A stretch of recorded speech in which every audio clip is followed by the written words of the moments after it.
ये मनमुखी बाबा था राक्षस, उस पर रेप का केस भी लगा हुआ है। तो जब पापी सत्संग करेगा तो मरेंगे ही लोग, पापी की कथा सुनेंगे तो मरने ही मरना है इसको। क्या आप जानते हैं कि हाथरस में हुए सत्संग के दौरान मची भगदड़ में 1 सैकड़ा से ज्यादा लोगों की मौत हो गई है। यह घटना पूरे देश को झकझोर देने वाली है। इस हादसे में आम जनता से लेकर तीर्थ के साधु संतों तक सभी आक्रोशित हैं। खासकर चित्रकूट के जगत गुरु पद्म विभूषण से सम्मानित स्वामी रामभद्राचार्य ने इस घटना पर तीखी प्रतिक्रिया दी है। मंगलवार को हाथरस में सत्संग के दौरान मची भगदड़ में 1 सैकड़ा से ज्यादा लोगों की मौत हो गई। यह लोग अपने घर से कई किलोमीटर की यात्रा करके बाबा हरिनारायण के सत्संग में भाग लेने आए थे। अचानक हुई भगदड़ में एक दूसरे को धक्का मुक्की के कारण इतनी बड़ी संख्या में लोगों की जान चली गई। चित्रकूट के जगत गुरु पद्म विभूषण स्वामी रामभद्राचार्य ने इस घटना को अत्यंत दुर्भाग्यपूर्ण बताते हुए कहा कि इसमें सरकार का कोई दोष नहीं है। उनका कहना है कि इस कार्यक्रम के लिए सरकार को कोई सूचना नहीं दी गई थी। स्वामी रामभद्राचार्य ने बाबा हरिनारायण पर तीखी टिप्पणी करते हुए उन्हें मनमुखी और राक्षस बताया।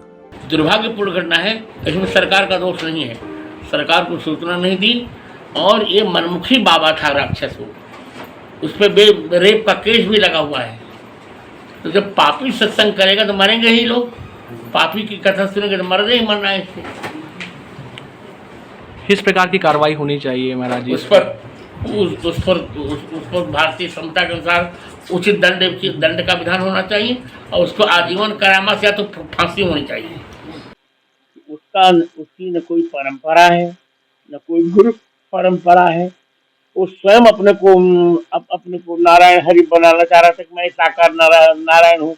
अब बताओ, जो साकार नारायण है तो उसके सत्संग में लोग मरे कैसे? और सूट बूट पहनकर जूता पहनकर सत्संग करता है, वो उसकी कोई परंपरा ही नहीं। और भोली भाई जनता को भाका के चौपट करवा दिया।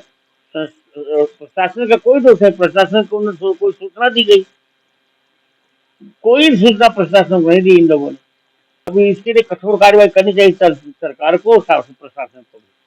हम तो उसको जानते भी नहीं उस लौंडे को। सोचो आप, नियम ये होता है, कोई भी हम सत्संग करते हैं जब, तो एक सत्संग की मर्यादा होती है,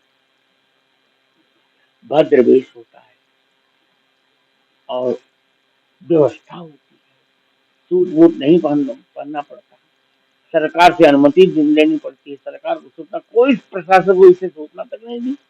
और 1 लाख लोग जुटा लिया, बोली बाली जनता बेचारी, दलित जनता का अपने स्वयं को आचार्य कह रहा था नालायक। मैं कहता हूँ इसको अरेस्ट करना चाहिए और इसको आजीवन कारावास देना चाहिए। इस दुखद घटना ने सभी को झकझोर कर रख दिया है। हम आशा करते हैं कि सरकार और प्रशासन इस मामले में उचित कार्रवाई करेंगे और भविष्य में ऐसी घटनाएं दोबारा न हो। लोकल 18 के लिए अयोध्या से सर्वेश श्रीवास्तव की रिपोर्ट।